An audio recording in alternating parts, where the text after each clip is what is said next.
za krótkie przewody aluminiowe, które trzeba przerzucić z drugiej strony, bo tam będzie docelowo włącznik.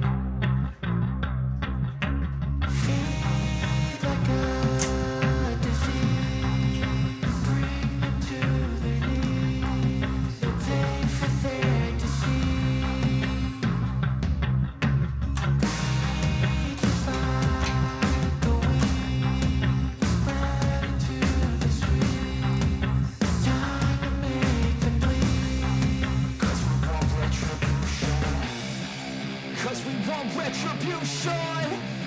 Oh yeah, we want retribution. Oh yeah, we want retribution.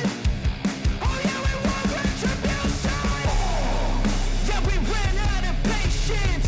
Boil up with the cold hard hatred. I can feel the vibration. Feet in the streets, it's a new sense. Tutaj zostały odcięte stare kable prowadzące do przełącznika, a te wyprostuję. Tamtych końcówek nie używam, bo akurat aluminium często lubi się łamać, jak się je wygnie odpowiednio parę razy. Dlatego zrobiliśmy tutaj ten kabel. Mamy trochę zapasu, więc naprawdę.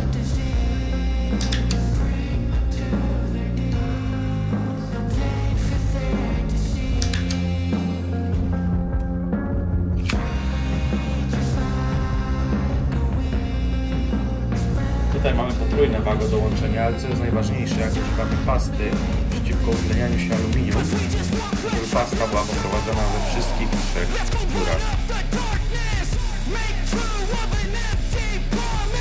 Taki patencik, słuchajcie, z doraźnych napraw zawsze starczy. Nie powinno nam się tak szybko utlenić. Amelinium.